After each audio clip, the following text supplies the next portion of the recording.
Alhamdulillahi Rabbil Alamin. Wassalatu wassalamu ala ashrafil anbiya wal mursalin Sayyidina Muhammadin wa ala alihi wa sahbihi ajma'in. Qala rabbi shrah li sadri wa yassir li amri wahlul 'uqdatam min lisani yafqahu qawli.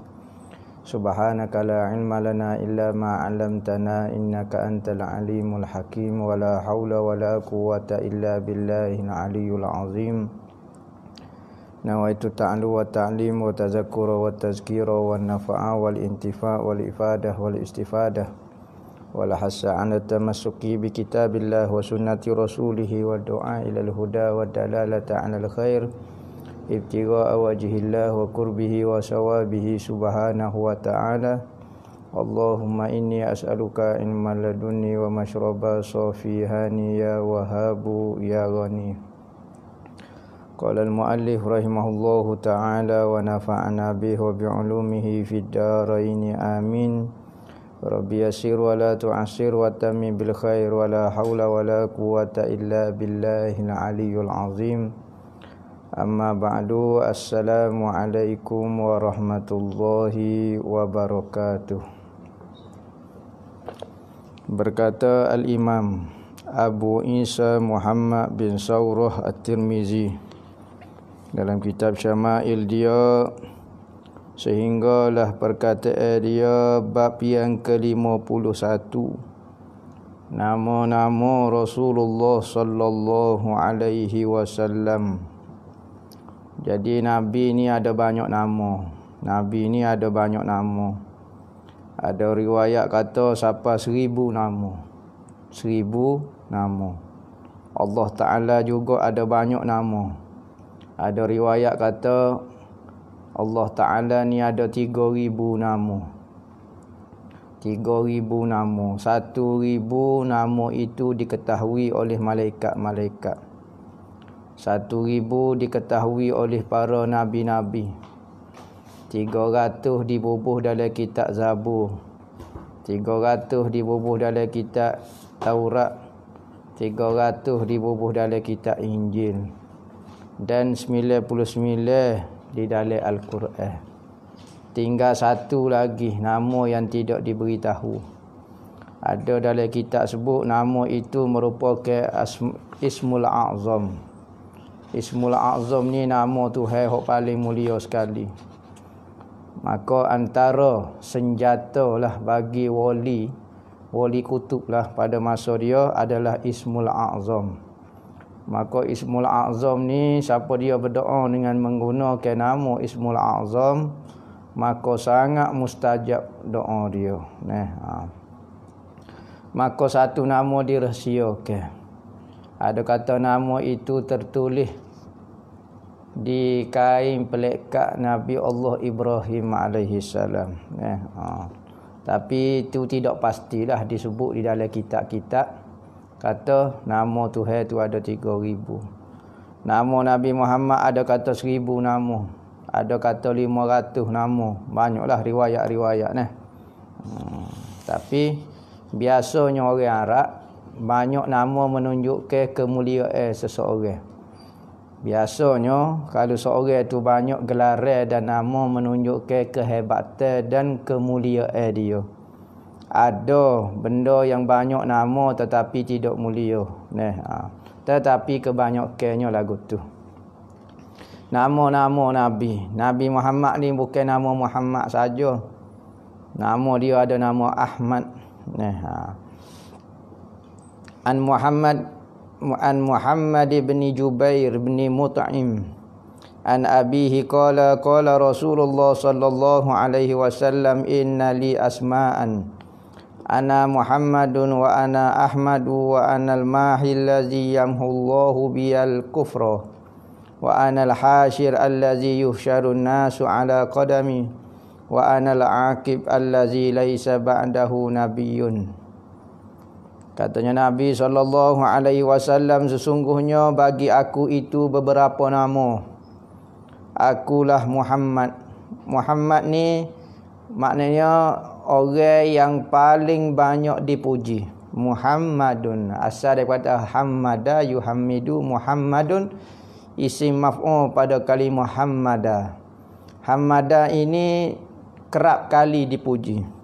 Muhammad, orang yang kerap kali kena puji, selalu dipuji oleh orang. Muhammad. Wa ana Ahmadu, dan aku juga Ahmad. Ahmad asal kata hamida Ahmadu, orang yang banyak memuji Allah. Orang yang banyak memuji dipanggil Ahmadu. Jadi Nabi Muhammad selalu dipuji Allah dan dia selalu memuji Allah. Kalau dari sudut dia, daripada dia kepada Allah, dipanggil Ahmad. Dia selalu memuji Allah, maka dipanggil Ahmad. Kalau dia selalu dipuji oleh Allah dan seluruh makhluk, maka dipanggil Muhammad dia. Maka nama Nabi Muhammad ini Ahmad sebelum lagi ia dilantik menjadi Nabi. Sebelum lagi dia muncul, maka dipanggil Ahmad. Selepas pada dia dibangkitkan, setelah pada dia lahir, maka dipanggil Muhammad. Ahmad wa Muhammad. Nabi Muhammad betul sungguh nama dia. Dia selalu dipuji oleh orang dan dia selalu memuji Allah Ta'ala. Ahmad. Apabila orang bertanya kepada datuk Nabi Muhammad Abdul Muttalib, kenapa beri nama Muhammad sedangkan tidak ada keturunanmu bernama Muhammad? Maka katanya Abdul Muttalib kata, aku berharap supaya anyuhmada, supaya ia ni sentiasa dipuji oleh orang. Betul sungguh Nabi Muhammad sentiasa dipuji oleh orang, sama ada orang yang hidup pada zaman dia ataupun orang yang hidup selepas. Zaman kita orang duk puji lagi Nabi Muhammad. Maka dialah Ahmad wa Ahmad. Dialah Ahmad wa Muhammad. Dialah yang banyak memuji dan dialah yang banyak kena puji. Muhammad ini kalau sekali saja kena puji dipanggil Mahmudun. Mahmud ni sekali saja kena puji. Kalau banyak sangat kena puji dipanggil Muhammad. Kalau sekali saja dia memuji dipanggil Hamid. Hamid, sekali puji. Tetapi kalau banyak sangat dia memuji Allah dipanggil Ahmadu.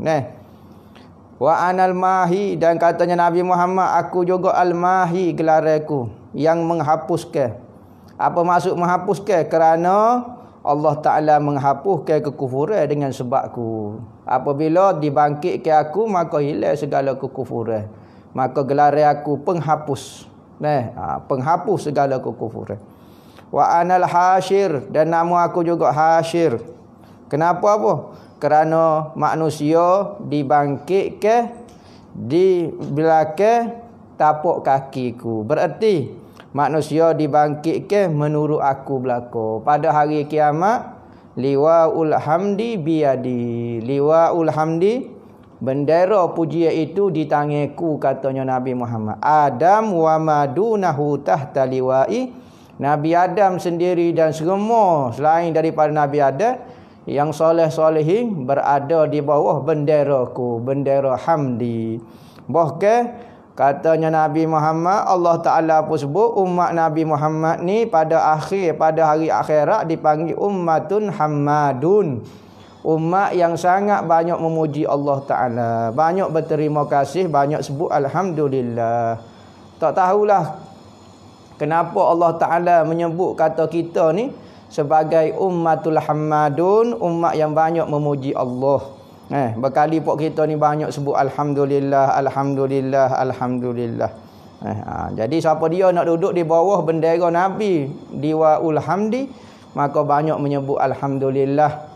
Jangan banyak mengkritik, jangan banyak tak puas hati, jangan banyak songe, jangan banyak gini. Jadi kita duduk di bawah perintah Allah Ta'ala selalulah memuji Allah. Kerana bersyukur ataupun memuji Allah Ta'ala ini dipanggil saidul mafqud wa qaidul mawjud. Saidul mafqud wa qaidul mawjud. Bersyukur ini seolah-olah kita ikat benda yang ada dengan kita. Nikmat yang ada pada kita, apabila kita bersyukur, maka kita ikat nikmat tu tak pergi ke mana-mana, sentiasa duduk dengan kita. Nikmat sihat, nikmat makanan, nikmat rezeki, nikmat keamanan, macam-macam nikmat tu hewi kita sekarang. Orang lain negara perang, rumah dia hancur, tak boleh makan, mak dia mati depan dia. Kita lah ni tak boleh tubik rumah sikit ya, nah, tapi boleh makan macam-macam, boleh suka, boleh bergembira. Maka kalau kita bersyukur, maka mudah-mudahan Allah Taala jaga keamanan, ketenteraman negara kita secara khususnya, dan nikmat yang Allah Taala beri kepada kita. Tu. Wa saidul mafqud, dan tujuan bersyukur ini nak menarik lagi benda hak tak ada. Gapo dia hak kurang, insya-Allah dengan bersyukur, katanya Allah Taala la azidannakum, aku akan tambah lagi nikmat aku kepadamu. Wa anal aqib, dan nama nabi lagi aqib. Apa maksud dia? Allazi laisa ba'dahu nabiyyun, iaitu aku tidak ada nabi dah selepas daripada aku. Maknanya aqib ni penyudah kepada semua nabi-nabi. Maka lepas pada Nabi Muhammad tidak ada nabi dah. Siapa dia beranggap, siapa dia menyangka kata ada nabi ataupun dia mendakwa kenabian selepas daripada Nabi Muhammad, maka orang ni jatuh kufur sepakat ulama kerana sabit dengan ayat Quran. Wa khatamun nabiyyin, dalam Quran kata Nabi Muhammad itu penutup segala nabi-nabi. Rasul lagi-lagilah, nabi pun tak ada dah. An Huzaifata qala laqitun Nabi sallallahu alaihi wasallam fi ba'di turukil Madinah faqala ana Muhammad wa ana Ahmad wa ana nabiyyu rahmah wa nabiyyu taubah wa ana muqaffa wa ana al-hasyir wa nabiyyul malahim. Katanya Sayyidina Huzaifah, ia berkata, aku pernah berjumpa Nabi pada setengah jalan di Madinah, di satu beberapa tempat di Madinah setempat dengan Nabi. Maka Nabi sebut kata, akulah Muhammad, nama aku Muhammad, aku juga dipanggil Ahmad, aku juga dipanggil Nabiur Rahmah, gelar aku Nabi Rahmah, kerana wa ma arsalnaka illa rahmatan lil alamin, tidak aku diutuskan kecuali tanda saya Allah kepada seluruh alam. Jadi dengan terutuhnya Nabi Muhammad, maka zahirlah kasih saya Tuhan. Tuhan ni penyayang dah, tapi apabila terzahir Nabi Muhammad, kita boleh nampak kasih sayangnya. Macam mana Nabi Muhammad menyayangi makhluk, macam mana Nabi Muhammad mengajak umat dia menjadi umat yang penyayang. Jadi kelahirnya Nabi Muhammad itu merupakan tanda kasih sayang Tuhan. Kalau tidak lahir Nabi Muhammad ni, kita jadi kafir belaka. Kita duk sembah matahari, kita duk sembah pokok. Tak ada istilah semaya, tak ada istilah puasa. Ada orang sekarang apabila dapat agama lupa kepada Nabi Muhammad, lupa kepada jasa Nabi Muhammad. Kalau tak ada Nabi Muhammad, tak usah duk bualah kita, tak usah duk khoyallah kita nak kenal Allah. Kerana dengan adanya Nabi Muhammad, kita boleh kecek bab semaya, bab puasa, bab makrifat, bab gapo, kerana ada Nabi Muhammad. Jadi kalau tak ada Nabi Muhammad, kita ni tidak ubah, tidak beza dengan hayawan sahaja. Yang mana kalau orang tu kumpul dengan Tuhan, dia hanya menunggu masa untuk dibakar oleh Allah Ta'ala di dalam neraka. Tetapi apabila lahirnya Nabi Muhammad dan terutuhnya dia jadi Nabi, maka selamatlah kita daripada api neraka, masuklah kita ke dalam syurga. Katanya Nabi Muhammad, kullukum yadkhulunal jannata illa man aba. Katanya Nabi Muhammad, kamu semua akan masuk syurga kecuali orang yang taksir saja, orang yang tak ingin nak masuk syurga.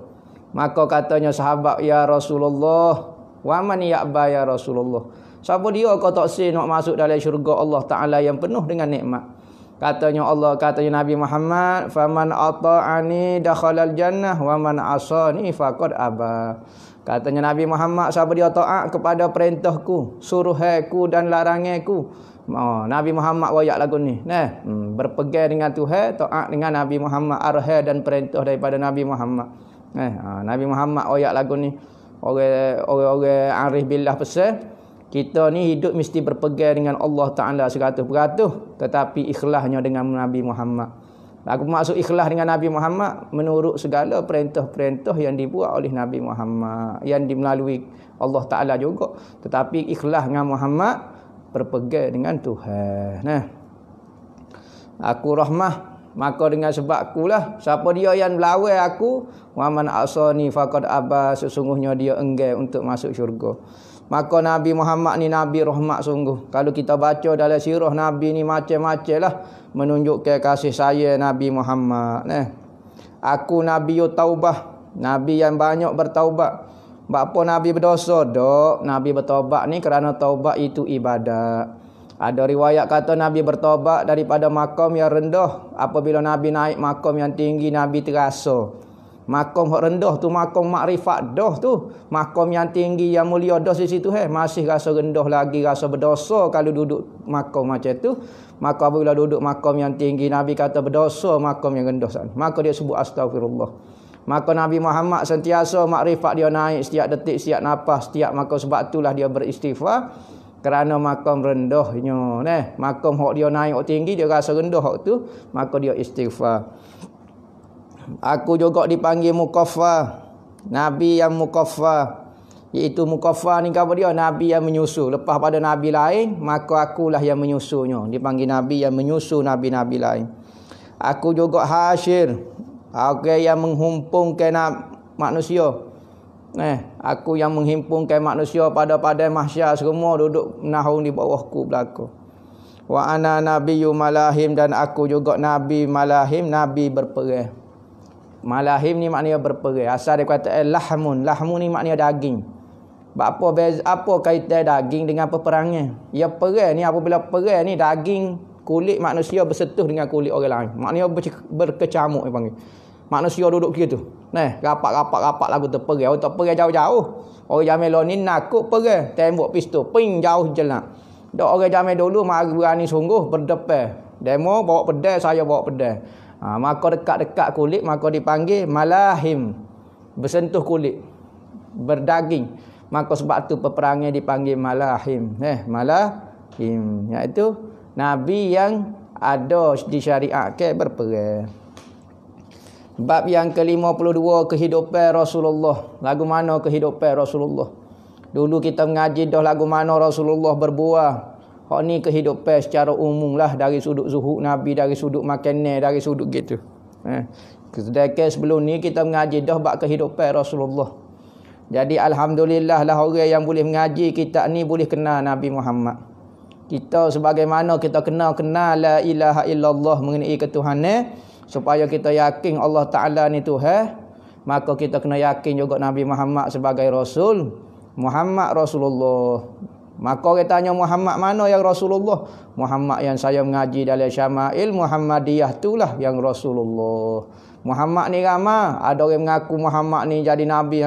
Maka Muhammad lain tak sih. Muhammad yang saya mengaji dalam Syama'il itulah Nabinya Muhammad Rasulullah. Barulah tepat kalimah Muhammad Rasulullah. Tapi ada orang tanya Muhammad mana? Saya tak tahu saya. Muhammad tu lah. Muhammad mana? Adalah Muhammad hok biasa. Hok biasa mana? Hok super skala lagu mana Muhammad tu? Ya orang Arab kau apa tak boleh royak. Berat kita apabila kita sebut Muhammad Rasulullah. Satu ciri-ciri Nabi pun kita tak boleh sebut. Sifat-sifat dia orang Arab ke, nama dia bin gapo? Muhammad bin Abdullah bin Abdul Muttalib bin Hashim bin Abdul Manah. Tak boleh nak sebut lagu tu. Berat lagu tu.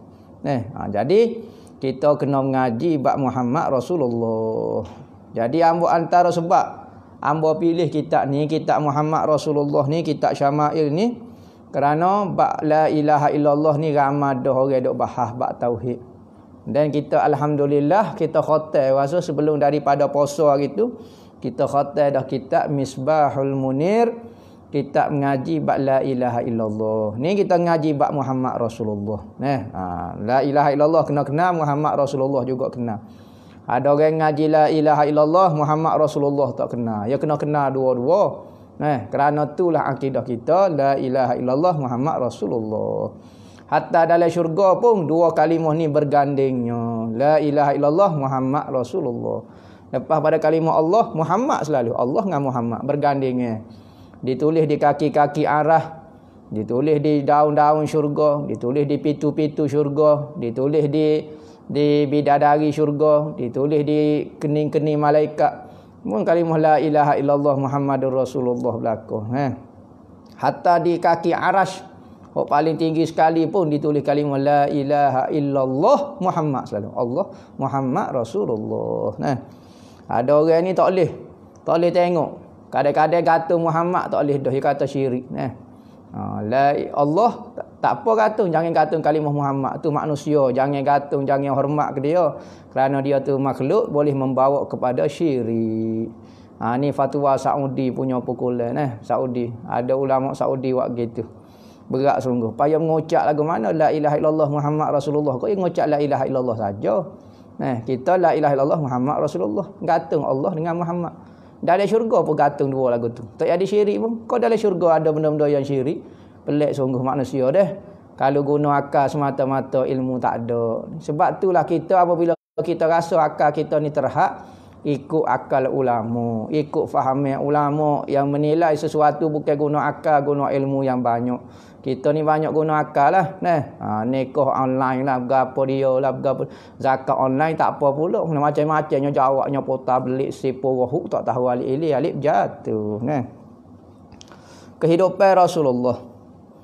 Qala an Samaki bin Harbin qala sami'tu Nu'man bin Bashir yaqulu alastum fi ta'amin wa syarabin ma syi'tum laqad ra'aitu nabiyyakum sallallahu alaihi wasallam wa ma yajidu minad dagli ma yamla'u batnahu. Berkata Nu'man bin Bashir, berkata ia, adakah kamu pada makanan dan minumnya pada apa yang kamu ingin? Katanya Nu'man bin Bashir kata, mu nak makan gapo sekarang boleh berlaku, mu nak minum sekarang gapo dia boleh berlaku. Dia nak royak. Nu'man bin Bashir nak royak cerita, hamba masa duduk dengan Nabi dulu susah.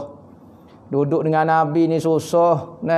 Tetapi sekarang lepas pada kita dapat menguasai dunia. Kita dapat memerintah dunia. Rom dan Parsi kalah di bawah kita. Kerana apa? Kerana kita ikut Nabi Muhammad. Maka Tuhan beri kemenangan kepada kita. Bukan dengan sebab kita kuat, tetapi dengan sebab kita tak buat apa yang mereka buat. Apa dia? Iaitu kufur dengan Allah. Mereka kufur dengan Allah, kita tak kufur dengan Allah. Kita beriman dengan Allah. Maka kita jadi kuat kerana iman. Bukan kerana kita persiapan kita. Bukan kerana kelemahan pokok dia. Tak. Kerana dia buat benda yang kita tidak buat. Maka katanya Nu'man bin Bashir, mu nak makan apa dia sekarang boleh makan belaka. Ramai sahabat-sahabat apabila Rasulullah meninggal dilantik menjadi gubernur. Kerana apa? Kerana sahabatlah yang paling layak. Kerana popok dia ni yang tahu agama. Orang yang lama berjual dengan Nabi. Maka dia lah orang yang merasai pengorbanan sebenar agama Islam nak disebarkan. Maka layaklah dia menjadi gubernur, utusan kepada semua kota-kota Islam. Maka katanya Nu'man bin Bashir, aku dulu pernah melihat Nabi kamu sallallahu alaihi wasallam, iaitu Nabi Muhammad. Dia nak penuhi perut dia daripada dagal pun tak boleh dah. Dagal ni maknanya buah kurma hok buruk. Buah kurma hok kering. Kita ni kalau musim puasa ni, kalau kita jumpa buah kurma hok kering dah. Kering berdebu dah. Kita cekah kalau kali ada bubuk dah. Maka Rasulullah ni buah kurma tahap tu pun tak ada bagi dia untuk dia makan sampai kenyang. Makan sampai penuh perut dia. Kalau buah kurma go mahal, lagi-lagi lah tak ada. Kurma hok grade paling rendah sekali pun Rasulullah tak ada pitih nak beli, tak ada dalam rumah dia untuk dia penuhi perut-perut dia. Maka Rasulullah ni orang susah, duduk dengan Rasulullah ni susah. Agama. Rasulullah pun ajar sahabat-sahabat dia duduk dalam keadaan susah. Duduk dengan orang susah. Dan Rasulullah berdoa, ya Allah ya Tuhanku, matilah aku dalam keadaan miskin. Himpunkanlah aku di akhirat bersama orang miskin. Kami doa duduk dengan orang miskin. Miskin ni orang yang kurang ada harta dunia. Gitu. An Aisyah qalat kunna ala Muhammadin namkusu syahran ma nastauqidu binarin in huwa illa tamru wal ma'u.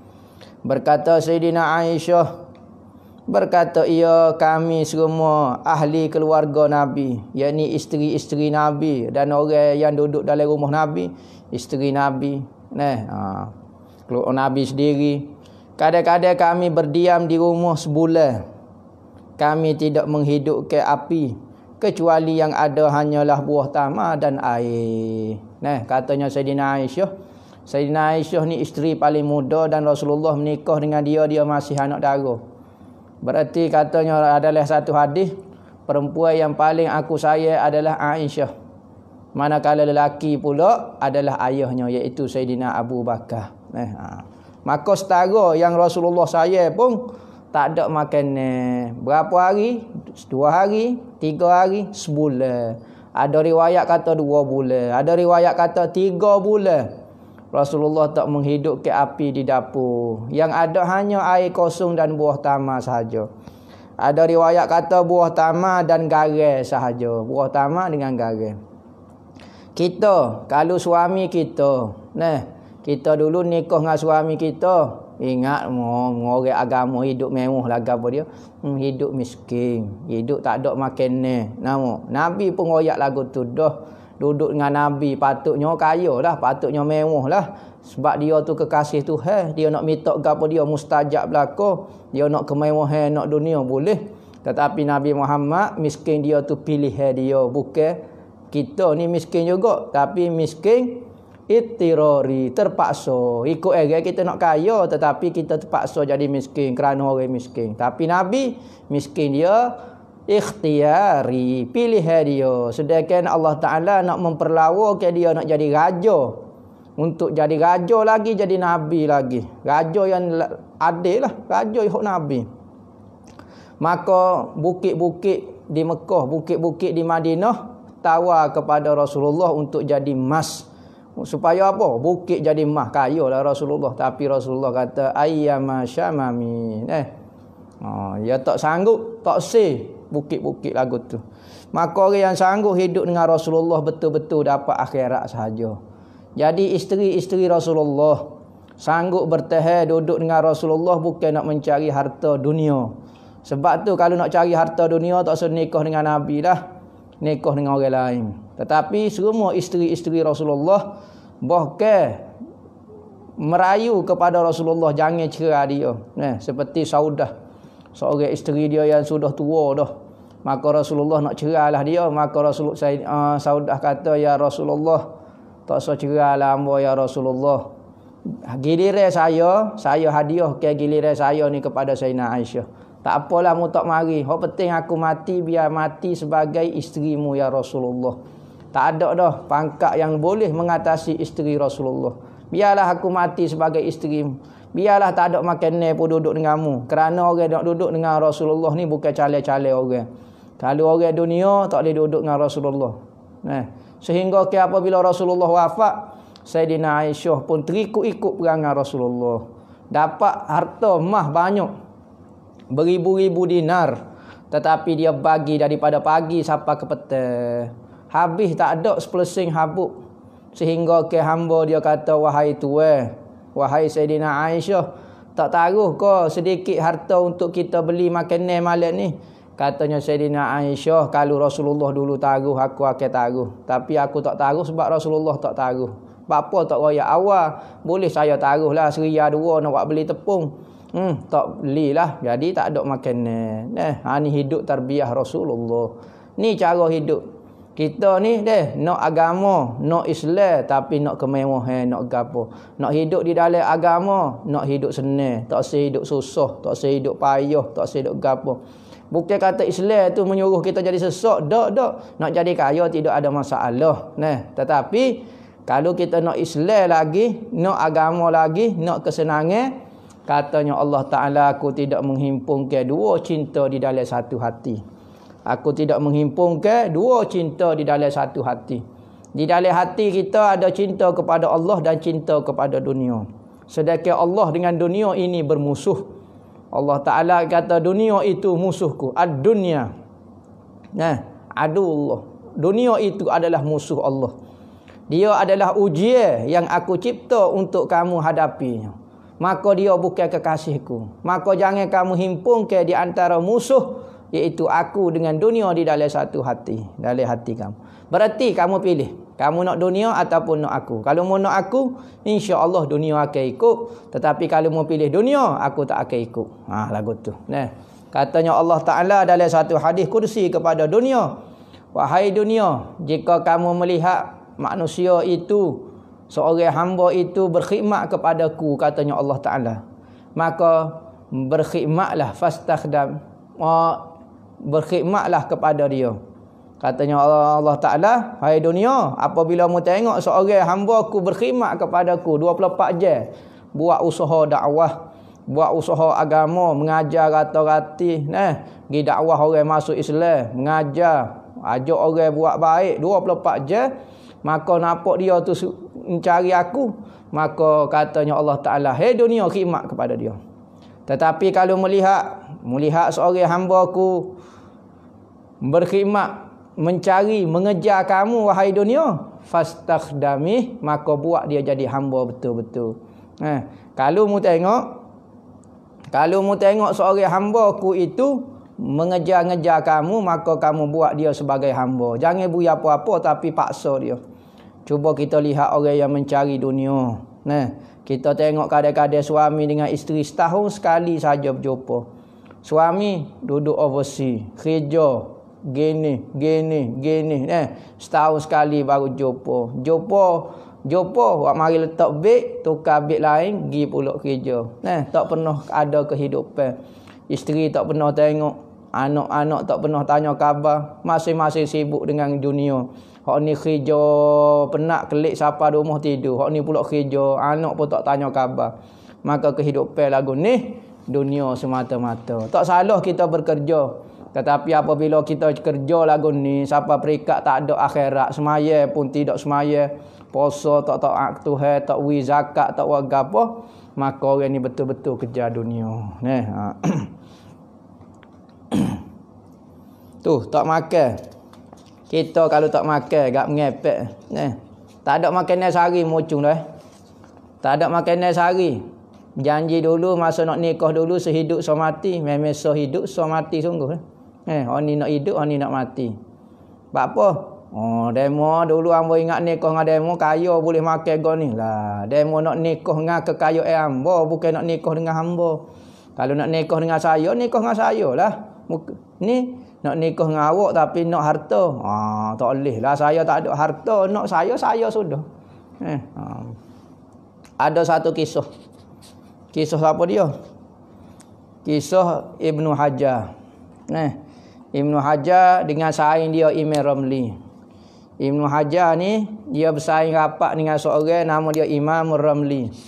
Ibnu Hajar dengan Imam Ramli ni orang hebat dalam mazhab Syafi'i ni. Ibnu Hajar mengarang kitab Tuhfatul Muhtaj 10 jilid. Imam Ramli mengarang Nihayatul Muhtaj 8 jilid. Antara kitab fatwa paling muktamad al-mutaakhirin. Siapa dia yang berfatwa menyalahi dengan tuhfah dan muhtah, terbatallah fatwa dia. Tu kaedah. Apabila dia berkahwin dua orang ni, isteri pun saling berkahwin. Tetapi beza dia, Ibnu Hajar ni orang miskin. Kerana apa? Kerana dia ni orang Mekah. Ibnu Hajar ni Al-Makki. Tetapi dia duduk di Mesir. Imam Ramli orang Mesir, dia orang kaya. Tapi semua ni wali-wali Tuhan belaka. Wali-wali Tuhan. Satu kali isteri Ibnu Hajar pergi ziarah kepada isteri Imam Ramli. Gilah buat apa dia apa semua. Isteri Imam Ramli ni orang kaya. Gelemah ni daripada sini pak sini. Comel lah, banyak hiasan. Bini Ibnu Hajar ni tak ada harta, tak ada barang, pakai baju biasa. Maka dok buat dia pun terasalah nak makan barang kemah jugalah. Maka kelik daripada rumah saing dia Imam Ramli, bini dia tarik mucung. Tiba-tiba Ibnu Hajar kata, "Apa ni awak ni mucung masa ni?" Dia kata, "Abang, cutera abang tengok gak saya abang Imam Ramli. Bapanya tengok dia kaya ke tu bang. Dia orang bagus pun tak salah kita kaya bang. Dia orang warak, dia orang gapo, dia orang wali juga. Nama apa bang tak beli saya barang kemah." Sudah. Ibnu Hajar kata, "Sudahlah kahwin ni nak barang kemah lah kawan." Ibnu Hajar kata, "Cutera demo pergi telaga rumah kita." Ya pergi ke telaga. Cukara air kat hamba, wak mari air kat hamba. Maka katanya bini dia, "Dia lagi nak suruh kara air ke dia." Karalah kawan tu. Kara air, kara. Apabila naik timba, maka dia tengok penuh dengan emas. Penuh dengan emas dalam timba dia. Ibnu Hajar kata gini, "Wahai isteriku, aku beri pilih kepadamu. Mu nak aku ke ataupun mu nak emas yang ada di dalam timba tu. Kalau mu nak tu, boleh mu ambil, tinggal aku." Maka isteri dia pun hempah ambil timba tu pekung semula dalam telaga. Dia kata saya nak abes sebenarnya. Ni baru jolo. Nak akhirat.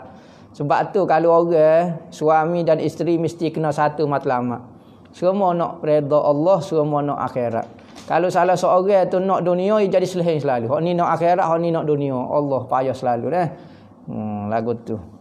Kerana apa? Kerana gini. Ni Allah Ta'ala contohnya. Ni suami, ni isteri. Kalau saling-saling nak dekat dengan Allah Ta'ala, je tengok pasal ya kau dekat. Ya kau dekat. Ya kau dekat. Ni tujuan dia Allah Ta'ala. Ya kau dekat. Tapi kalau tujuan lain, sudah. Kau jauh. Kau jauh. Ni ada tujuan dia. Ni ada yang gerak gini. Ya bukan kau dekat. Ya ada lain dia. Tapi kalau nak tuju Allah Ta'ala belakang, dia akan jadi kau dekat. Kau dekat. Kau supo. Kau sama ibadat. Kau rajin. Kau gap. Dia akan temu dengan Allah Ta'ala. Tapi kalau salah seorang niat muka lain, maka tak akan sampai titik temu. Wallahu a'lam.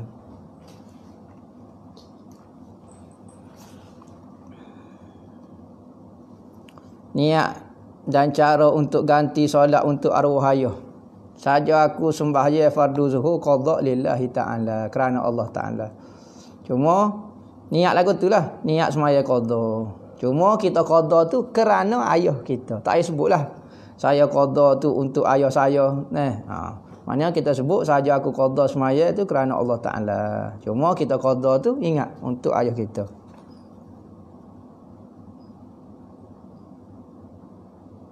Jika Muslim menjadi pengikut Dajjal, adakah dia mati kafir? Pengikut Dajjal semua tu kafir berlaku. Kafir berlaku. Orang Muslim tidak akan jadi ikut Dajjal.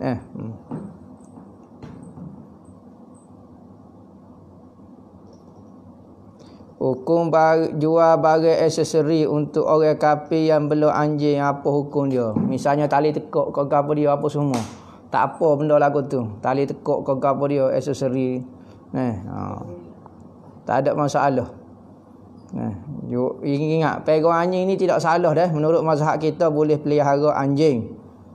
Tapi beberapa sebab lah. Contohnya untuk jaga rumah. Ni kita kalau tengok orang ada anjing depan rumah, ajaran sesak ke mana kawan ni pegang anjing. Dok dalam mazhab kita boleh buat jaga rumah. Lah ni biasa diamalkan oleh Cina-Cina tempat kita tu, tak anjing depan rumah. Jangan tak dalam rumah dah. Jangan buat pet. Pet ni binatang kesayangan, duk pergi tidur, duk mandi sekali. Tak boleh jangan lagu tu. Cuma letak di luar rumah, dia jaga rumah, jaga kebun ataupun untuk buat berburu. Boleh dalam mazhab kita pegang anjing. Maka alat-alat aksesori dia, tali kau apa dia, tempat dia makan kau apa dia, tak ada masalah apa dah.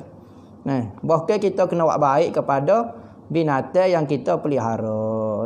Wajib kena. Ni apabila mentai-mentai dia anjing tak makan ke dia, duduk tengah panas. Tak boleh lah, dia pun ada perasaan, dia pun perempuan menyusu dan alahai, lepas tu tak sempat puasa. Macam mana? Ingat dia kena qada puasa, cuma tak bayar fidyah sebab dia tak puasa tu sebab dia alahai. Tak boleh nak puasa. Maka masuk Ramadan baru, maka dia tak bayar fidyah, dia hanya kena ingat dia berapa hari hok kena qada tu kena ingat. Siapa dia bunuh Khalifah Sayyidina Osman? Dan kerana apa? Biasalah. Ada orang ni tak puas hati dengan Sayyidina Osman. Setara Sayyidina Osman orang tak puas hati. Setara Sayyidina Umar pun orang bunuh lagi. Sayyidina Abu Bakar kena racun. Sayyidina Abu Bakar kena racun. Sayyidina Abu Bakar mati tua. Sayyidina Hasan kena racun. Semua tu orang-orang wali Allah, orang yang dijamin oleh Allah Ta'ala masuk syurga. Sayyidina Umar kena tikar tengah semaya. Sayyidina Osman kena tikar. Dia mau kurung dia dalam rumah, tak sewi makan, kau dia tak boleh nak tobek, orang likung.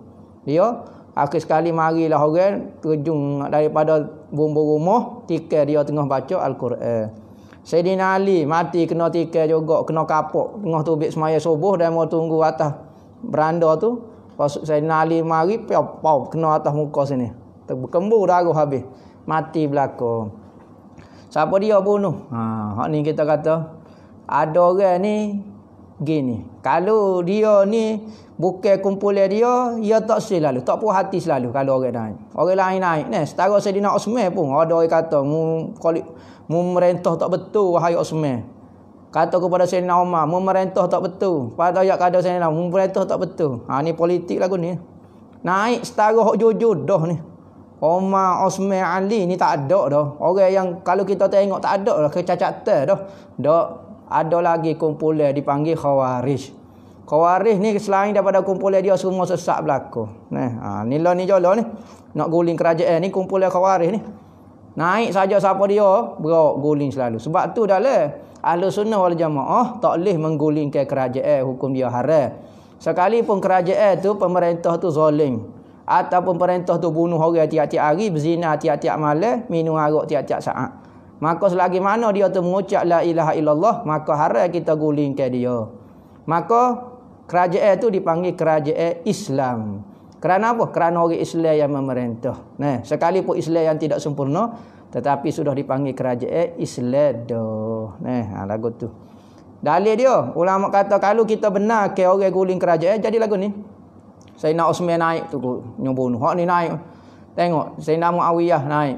Hak ni nyoguling hak tu. Naik Muawiyah, naik Abbasiyah pula naik. Dia orang politik lagu tu. Selagi mana dia tak naik, dia naik baru dia puas hati. Apabila dia naik, dia rasa dia puas hati. Orang bawah pula tak puas hati. Kita tengok kobai rupanya. Masa duk bawah sedap mana. Kecek ni. Apabila dia jadi orang atas baru tu. Dulu kalau masa dia duk bawah, dia desak orang atas buat gini-gini. Apabila zaman dia, supaya tular tak boleh buat juga. Lepas tu, buat alasan lah. Nyokona kok ni, kona kok ni. Akhir sekali lagu tu lah. Politik ni, cara politik orang kafir ni lagu tu. Orang Islam lagu lain cara dia.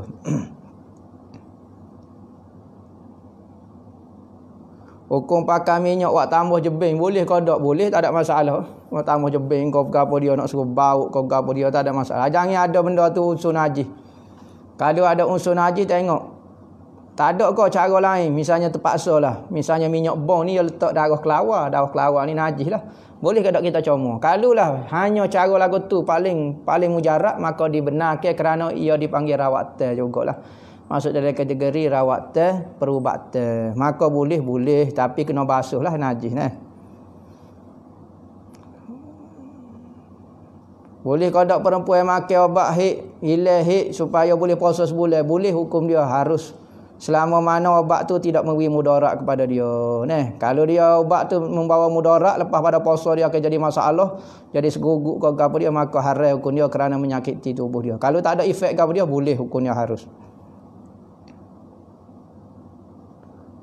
Kadar baca Fatihah standard, maknanya dalam 10 saat. Ada dalam kata 20 saat. Biasalah baca.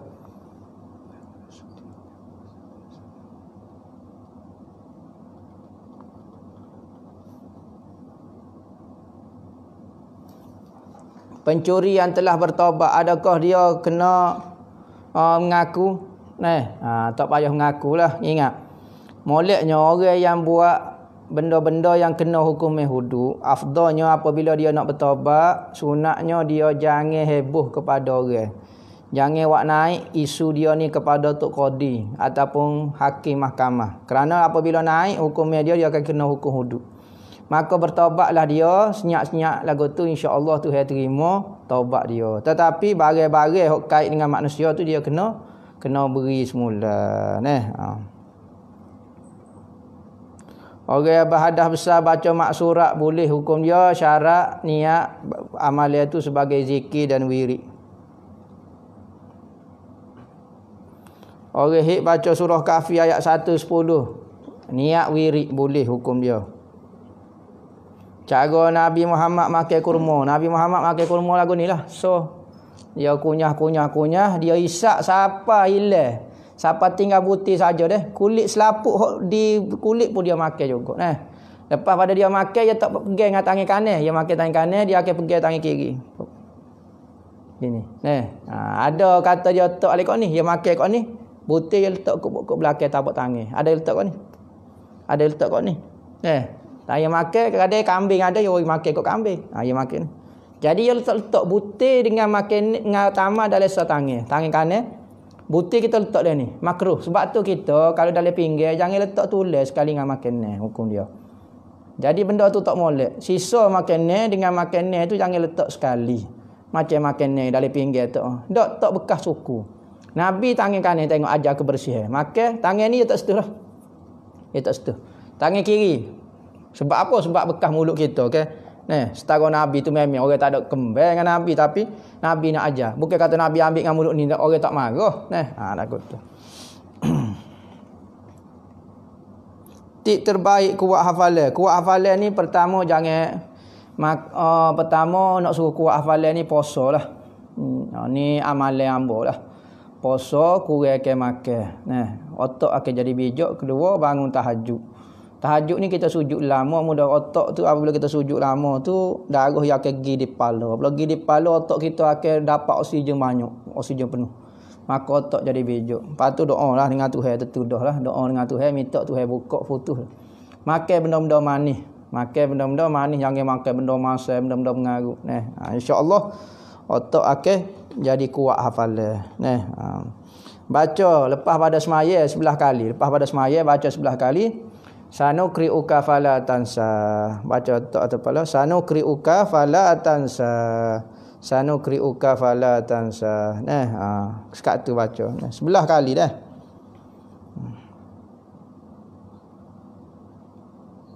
Macam mana nak lupuskan buku sekolah akademik yang dulu? Bakar lah.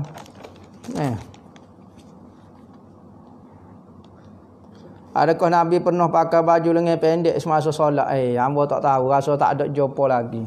Nabi pakai jubah. Jubah ni biasa lengan panjang lah. Ni lengan Nabi sekat ni. Ada riwayat siapa sekat ni? Ada riwayat paling panjang sekat ni. Jadi kita nak pakai boleh. Sekat ni boleh. Sekat ni boleh. Pergelengan tangan boleh. Sekat ni boleh. Sekat ni boleh. Sunnah belaka. Jangan lebih daripada ni. Boleh pakai baju. Lengan pendek hamba tak tahulah. Mana saat ni?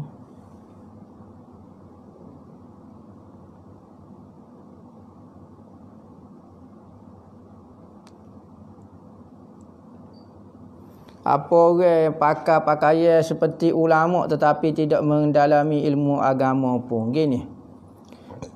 Pakai pakaian ulama ni ada dua hukum. Tengok budaya setempat. Kalau setengah tempat haram hukum dia pakai pakaian ulama. Haram pakai pakaian ulama. Pakai serban, pakai jubah, pakai syal, pakai tukak. Ni hukum dia haram. Pakai bagi orang awam biasa. Kerana apa? Kerana ada unsur penipuan. Maka orang akan sangka dia orang alim. Maka orang akan tanya pendapat dia akan bijak ke apa. Maka hukum dia haram pakai pakaian ulama. Contohnya biasa di Mesir kau pakai piah merah ni sesuai hafiz saja kau gapo dia ada setengah tempat tu dia jaga pakaian. Seperti di Yaman tak boleh pakai serban pakai jubah ni orang alim saja. Maka kita kena ikut tempat. Tapi tempat kita ni boleh kata hampir tak ada beza sangat pakaian ulama. Maka orang jahil pun ramai pakai pak kita kerana tak reti hukum hakal. Tak boleh pakai pakaian ulama hukum dia. Manakala kalau tempat yang tidak ada macam identiti ulama. Ulama kadang orang jahil pun pakai juga macam tempat kita. Bos rebel tu kadang-kadang orang jahil pun pakai juga.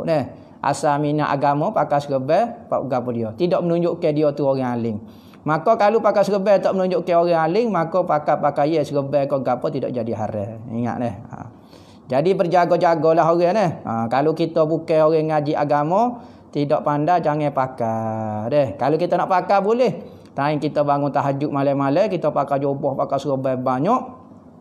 Tunjuk ke Tuhan. Biar Tuhan nilai. Tuhan wi pahala, kita pakai serban, pakai jubah. Baru tak ada unsur penipuan. Lah ni kita nampak terkeliru kerana gitu.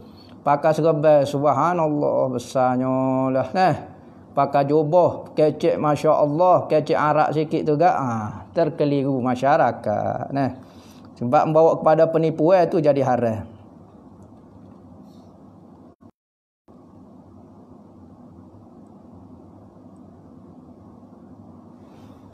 Buat maulid mana ni di rumah masing-masing. Lepas tu apa dia? Kelebihan dia. Dapat berkat lah majlis selawat kepada Nabi ni. Banyak berkat. Nabi kata satu selawat 10 kali. Dalam majlis tu ada berapa orang? 100 orang. 10,000 kali. Lepas kalau 10 kali berapa ribu. Kalau waksa orang itu ni jadi berkat rumah kita. Turun rahmat kasih saya tu. Aurat perempuan di luar solat seperti dalam sembahyang juga. Muka dan tapak tangan saja boleh buka. Muka dan dua tapak tangan saja boleh buka atas pendapat khilaf muka ni. Ada kata boleh buka, ada kata tak boleh buka. Bentuk tubuh. So lagi warna kulit jangan nampak, lepas tu jangan nampak bentuk tubuh. Jangan beli kain hok melekat lah. Hukum pakai purdah. Khilaf di antara wajib dengan sunat. Pendapat hok kuatnya wajib pakai purdah. Wajib pakai purdah. Apa maksud purdah? Tutup muka ni. Wajib bagi. Ada pendapat kata sunat. Hok penting tutup hok muka dan tangan. Ada kata muka wajib, ada kata sunat. Dalam mazhab kita Syafi'iyah pendapat muktamad wajib tak silap hamba. Sunat ada pendapat kata sunat. Dok pakai buai spek ketika jadi tu email boleh kau dok pakai buai boleh, hukum dia jangan bawa kepada bergerak yang banyak. Bawa gerak banyak hukum dia batal. Tapi kalau tak ada matlamat ke apa saja dok main cabut buka hukum dia batal sekalipun gerak ke sedikit kerana bermain-main dalam solat. Tapi kalau ada sebab nak baca Quran ke apa dia tapi jangan bawa kepada gerak ke yang banyaklah. Kalau bawa gerak ke banyak batal. Kita pinjam buku pustaka patut tak ingat pustaka mana nak pinjam sudahlah. Patut nak bayar lagu mana? Kita kena serah harta ni kepada Baitul Mal. Barang bukan kita tak tahu serah barang. Ataupun kita serah nilai buku ni. Nilai misalnya buku ni harga 100 ya, WPT 100 ya kepada Baitul Mal ko. Dia panggil harta yang kita tak tahu status dia. Tak boleh nak ikut siapa dia. Nak ikut siapa dia dah tak ada orang.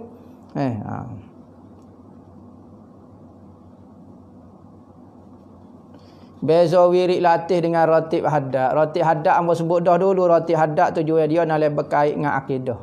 Wirid latih ni orang baca lepas pada subuh dengan sebelum daripada maghrib. Tujuan dia adalah perlindungan. Banyak. Perlindungan.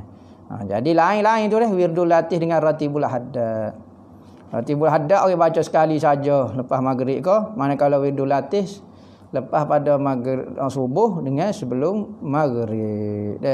Jadi ambil ijazah lah wirdul latih dengan ratibul haddad. Semua. Amalan pagar diri dan rumah, baca ayat kursi, baca amanah rasul, baca yasin, baca surah dukhan. Patu baca manzil.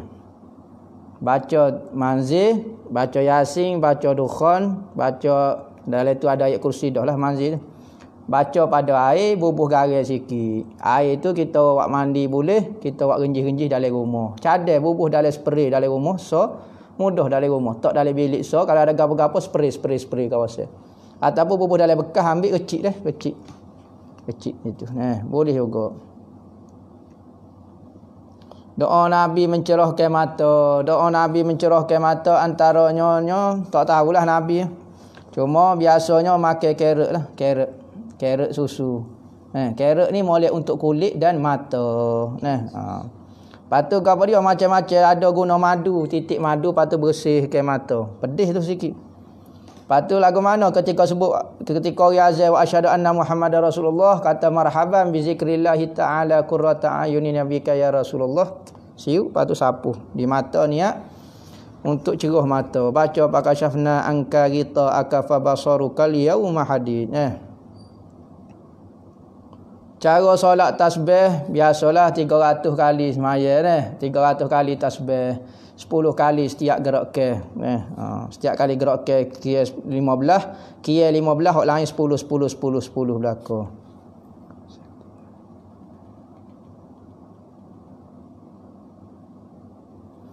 Orang pakai miskin tapi dia tak mampu puasa kena bayar fidyah. Hukum dia kena bayar fidyah lah. Lepas tu dia kena ingat berapa fidyah dia. Dia tanda lah. Sekalipun dia tak boleh bayar, dia tanda dulu. Buat masa ni dia tanda-tanda dulu. Okey, kalau ada masa dia bayar, kalau tak ada masa Tuhan maaf ke dia.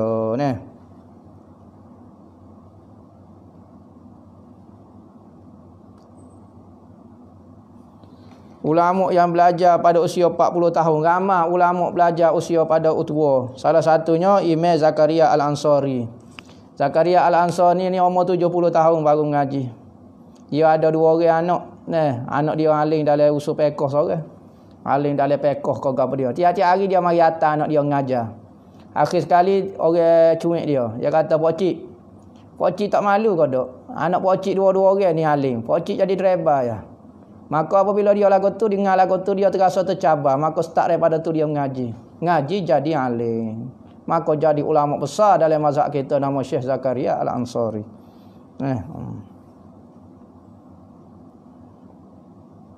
Apa maksud azimah dan rukhsah? Azimah ni perintah, arah daripada Allah Ta'ala. Rukhsah ni kelonggaran. Jika berlaku gini, ada kelonggaran dan kelepasan sikit. Tu dipanggil rukhsah.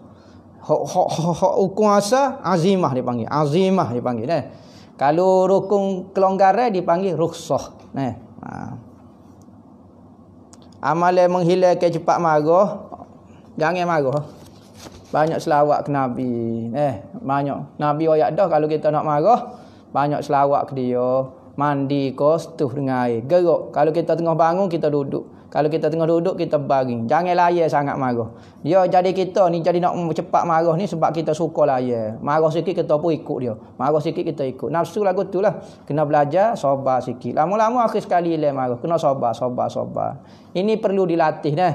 Perlu dilatih. Wallahu a'lam. Bismillahirrahmanirrahim. Alhamdulillahirabbil alamin.